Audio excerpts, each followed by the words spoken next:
This is the Wet Lunch on the High Seas podcast with historian Stephen Ujifusa.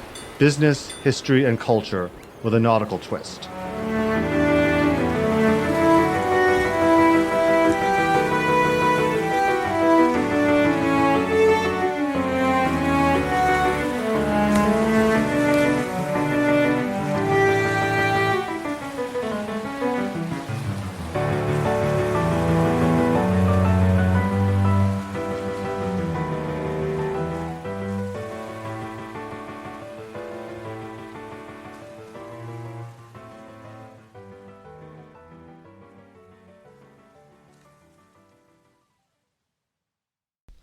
Yesterday I had an episode of closure when I was asked by Kenneth Goldberg of the U.S. Army Corps of Engineers to come aboard the SS United States.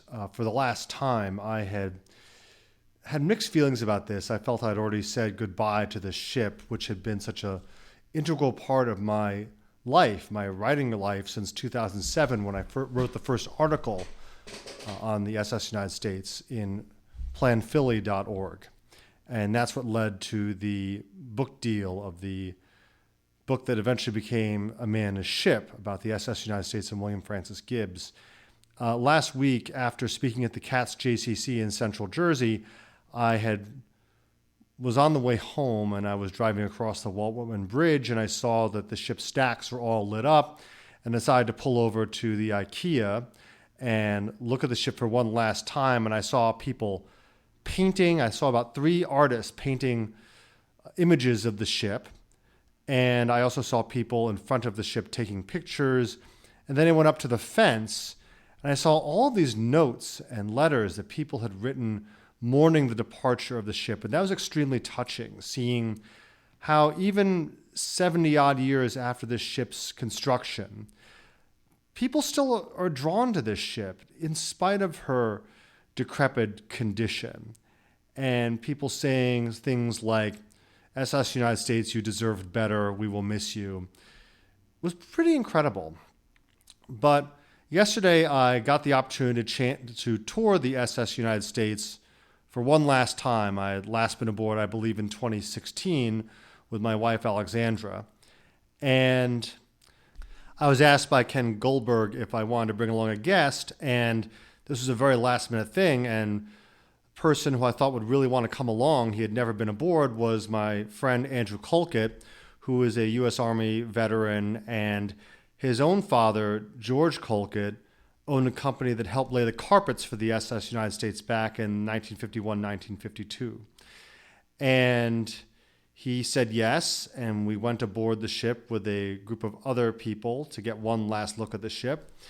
And stepping aboard this last time was almost like a wake in a way. It was saying goodbye to something that was on its way out. I felt like it was only now that I realized the ship that had once been so vibrant, so magnificent, the cutting edge of technology in 1952 was now a ruin. And it was just really sad to just come to that realization of letting go to something that I had immersed so much of my career in, had spent years writing a book about it, learning about William Francis Gibbs. I wore my Germantown Cricket Club hat, a club of which my family's a member of, and in the late 1890s, early 1900s, William Francis Gibbs, he belonged to that same club with his family. It's where he honed his tennis skills. It was the one sport he was actually good at. So I wore that as kind of a token to William Francis Gibbs. We climbed aboard and we went into the engine rooms, and a lot of the dials and fuses and other things have been picked clean in recent months. And I took my phone and peered inside one of the giant turbine engines that had once generated 250,000 horsepower, and now we're sitting idle and dusty. And I looked up the engine room casing up to which led to the area that led to the funnels all the way up. And I just couldn't help but thinking, sic transit gloria mundi. Something that was once at the cutting edge of technology was now a relic, a ruin, something that had propelled the ship to the highest speeds ever made by a civilian passenger vessel, 38.32 knots or more, was now just sitting there quiet and silent and rusted, full of dirt. We went down into the swimming pool, which had also been picked clean, but the Monel swimming tank was still there. I climbed down the ladder and posed for a picture. And then we climbed up into the first class area of the ship. And there are little bits and pieces of what was once a very grand and glamorous space. The midnight blue paint of the first class specialty restaurant, which only sat 50 people and was kind of the first class plus option, different than the main dining room. And in the ballroom, I put on a recording of the Meyer Davis Orchestra, and a couple that was with us, one of whom, the gentleman, was a pilot. He and his wife took one last spin around the dance floor, which was quite something. And we also visited the second class or cabin class lounge and smoking room. And then we went up to the bridge for some photos. And while I was up on the bridge, I had this amazing moment. I was standing next to Andy and we were talking, and a ladybug landed on my sweater, the arm of my sweater, and sat there for a while. And Andy pointed that out. And it climbed down my arm and then to the tip of my finger. And we were looking over the Philadelphia skyline, over the bow of the ship. And then it flew off. And I couldn't help but think that the spirits of two family members that have helped me along in my writing process and career. My grandmother Judy, who traveled on the ship with my grandfather back in the 1950s, and my own recently departed father, were there with that ladybug. I know it sounds silly, but that's what I thought about when that ladybug landed on my arm when I was standing on the bridge of the ship, and then took off and flew into the sky. I turned to Andy Colquitt and asked him, "Are you sad about this?" And he said, "No, this is life. Things reach the end of their lifespan, and here we are on the ship at the end." Almost exactly 55 years ago, on November 7th, 1969, the SS United States docked in New York after completing her 400th voyage. There was an ominous bit of news that greeted the captain and the crew that the 55-day Pacific cruise, which was scheduled for her next voyage, was canceled. And Commodore Alexanderson sailed the SS United States and a skeleton crew down to Newport News, Virginia, where she was supposed to undergo her annual overhaul. And when she arrived at the shipyard, the usual army of workmen swarmed aboard, as they had every year for the past 17 years, the 17 years that the ship was in service. They checked the engines and winches, vacuumed the staterooms, replaced the wiring and light bulbs, polished railings and doorknobs. Two teams high up in chairs hanging on ropes began repainting the ship's two enormous funnels. But then a foreman from the shipyard ordered the men to stop everything and leave the ship. Hundreds of perplexed men dropped their paintbrushes and toolboxes and shuffled down the gangways. Slowly, the sounds of voices died out in the public rooms, staterooms, corridors, and engine rooms, and the ship went silent. They would be back tomorrow, the shipyard workers thought. The next day, they found the gangway doors sealed shut. Commodore Alexanderson had received a call from the superintendent of the yard. He said, "I want all the crew laid off," Alexanderson recalled. Some of the crew never believed the ship was going to be laid up, so they left their things aboard the ship, figuring they'd be called back. And they never were.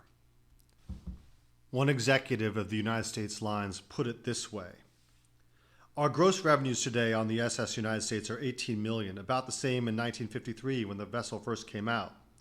But in the meantime, our expenses have skyrocketed. Wages and fringe benefits have skyrocketed. Maintaining the ship has skyrocketed. We just can't make a go of it because of these high costs and airline competition." And thus was the end of the SS United States as an operational ship. And in the 55 years since she was taken out of service, she's had an incredible, unusual, and ultimately tragic second life as a laid-up vessel. But now it is time to say goodbye. She still is a remarkable testament to the genius and vision of one remarkable American and Philadelphian, William Francis Gibbs, and the product of America at a very specific point in time at the end of World War II. And the departure, the flight of that Ladybug from my finger yesterday was the best form of closure I could ask for. In a week or so, it is unclear exactly when, tugs will pull the SS United States out of her berth, where she has been since 1996, awaiting a new life that sadly was not going to be, and tow her down the Delaware River and down the eastern seaboard to Mobile, Alabama, where she'll be prepared for her final stage of life as an artificial reef. And I'd like to read this famous poem by Alfred Lord Tennyson called Crossing the Bar, which not just symbolizes the departure of the SS United States from Philadelphia, the hometown of William Francis Gibbs, but also closure for me when it comes to a phase of my life as an author. Also the departure of a dear loved one, my father, who gave me the great encouragement to be a writer ever since I was young, and of my grandmother, who died in 2015, who traveled the world and exhibited resilience and toughness in spite of many obstacles. This poem was also read at the funeral of Sir Winston Churchill, who stood steadfast against the forces of Nazism and fascism, and without him, the Nazis would have won and the world would have been a very, very different place. Sunset and evening star, and one clear call for me, and may there be no moaning of the bar when I put out to sea, but such a tide as moving seems asleep, too full for sound and foam, when that which drew from out the boundless deep turns again home. Twilight and evening bell, and after that the dark.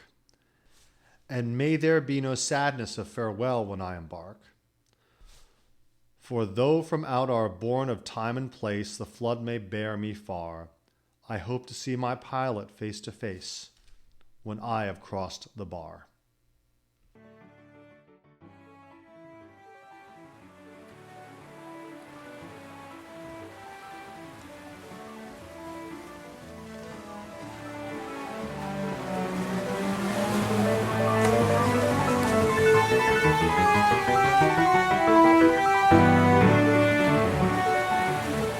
This is the Wet Lunch on the High Seas podcast with historian Stephen Ujifusa. Thank you for listening. You can expect new episodes every week. To subscribe to the Wet Lunch on the High Seas podcast, visit steveujifusa.substack.com.